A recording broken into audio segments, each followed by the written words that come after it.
যে মেয়েটি বিয়ের 10 বছর পরেও মা হতে পারেনি, তাকে জিজ্ঞেস করবেন না কেন তার বাচ্চা হলো না।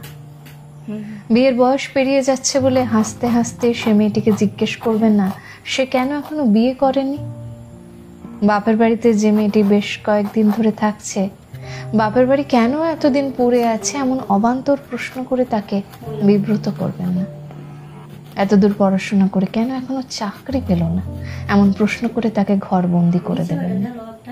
ডিভোর্স হয়ে বাপের বাড়িতে ফিরে আসা মেয়েটিকে বাঁকা চোখে দেখে তারপর আহা বলে সান্ত্বনা দিয়ে জিজ্ঞেস করবেন না কেন তার ডিভোর্সটা হলো।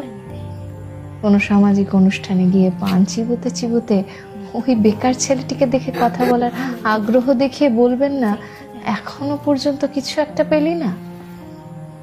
অক্লান্ত পরিশ্রম করে যে মেয়েটি 10 ঘন্টা ডিউটি সেরে একটু রাত করে বাড়ি ফিরল, পরের দিন সকালে তাকে দেখতে পেয়ে জিজ্ঞেস করবেন না কাল অত রাতে কোথা থেকে ফিরলি, বয়স তো ভালোই হলো, তোর সব বন্ধুদের বিয়ে হয়ে যাচ্ছে অথচ তোর বিয়েটা কবে খাবো। এমন অনধিকার দাবি করে সেই ছেলেটিকে অস্বস্তিতে ফেলবেন না।